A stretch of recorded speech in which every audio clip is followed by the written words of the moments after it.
I parlant de tradicions hem de parlar d'aquesta, vull que ens remarquem amb això que deies, Esther, 5a generació, sempre dones al capdavant, sempre dones lluitant, perquè, moltes vegades parlem de tirar endavant el negoci, però en aquell moment suposo que era tirar endavant la família. No? El negoci era com una cosa secundària, segurament, evidentment es feia per mantenir la família, però també teníeu aquest punt de tirar endavant el negoci, tirar endavant a la família, i suposo que en el lloc en el que estàveu era un lloc d'acollida, on tothom podia parar, fer parada i fonda, no? Fer un refrigeri o fer alguns dels plats que no em vull adelantar, segurament que tenia aquest caire, no? de servei, no? de poder alimentar aquella gent que passava per aquella carretera, que ara és molt maca, és de bon fer, però en aquell moment no sé si era tan bon fer. Dir-te que encara l'altre dia estava parlant amb un, i a Can Roca què? Jo li dic, mira, a Can Roca, allà on estem ara, hi havia el que és el restaurant, sí, se servien menjars, a sobre hi havia habitacions que venien els brenejants. Brenejant era el típic Rodríguez que deixava la dona... sí? Mato, això t'encantarà. Aquest salseig encantarà, sí. Explica. Hombre, venia, deixava la dona als fills i ell s'anava a treballar a Barcelona. Uau. I eren fijos. O sigui, aquests... Eren fijos. Sí. El Rodríguez fijo, no? Clar. No sé com els hi he dit jo abans. Doncs això es feia. O sigui, i cadascú tenia la seva habitació i tenia... Que ben muntat que ho tenien sempre, el Rodríguez?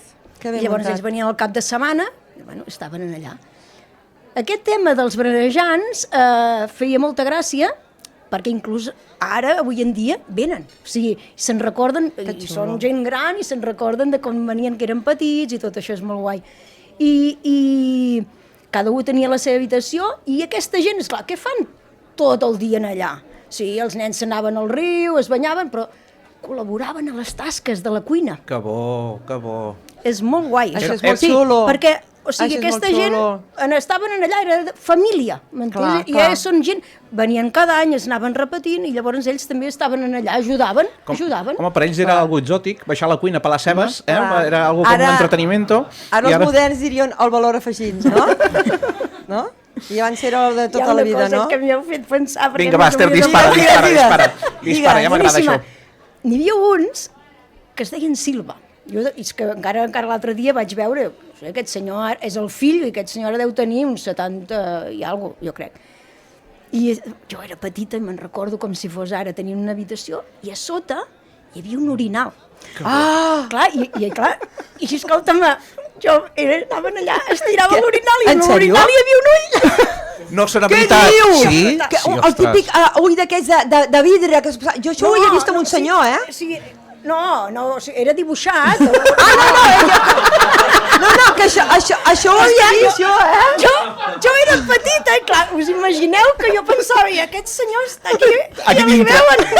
Esther, que jo això ja ho he vist amb un senyor, que es deia i es posava un ull, però tampoc fa tants anys. Ja, però no sóc una senyora gran. Xon, sisplau, a veure, aquest vi fantàstic de Wine Palace, no sé si t'ha fet una mica bull d'estraus, perquè si tenia aquest home, tenia un ull de vidre, no sé si el deixava a l'orinal, home. No, a l'orinal no, però treure i posar d'aquí té pont, jo això ho he vist, O sigui, en el fons de l'orinal hi havia dibuixat l'ull. I a tu et sorprenia, evidentment, sí, l'anècdota, no, fantàstica. És que ara m'ha vingut. No, això, mira, amb aquesta, la Xon anava a dir, l'Esther ja ens està donant molta informació, això vol dir que de petita ja era una mica trapella. Que ja anava a veure... A l'orinal a veure què hi havia. Home, a mi tot em fotia molta gràcia. Sí, clar, però trobar-te l'orinal, no sé quina cosa tampoc, no sé fins a quin punt et feia gràcia, Sí, home, perquè jo pensava, ostres, aquests senyors, no? Que bo, i això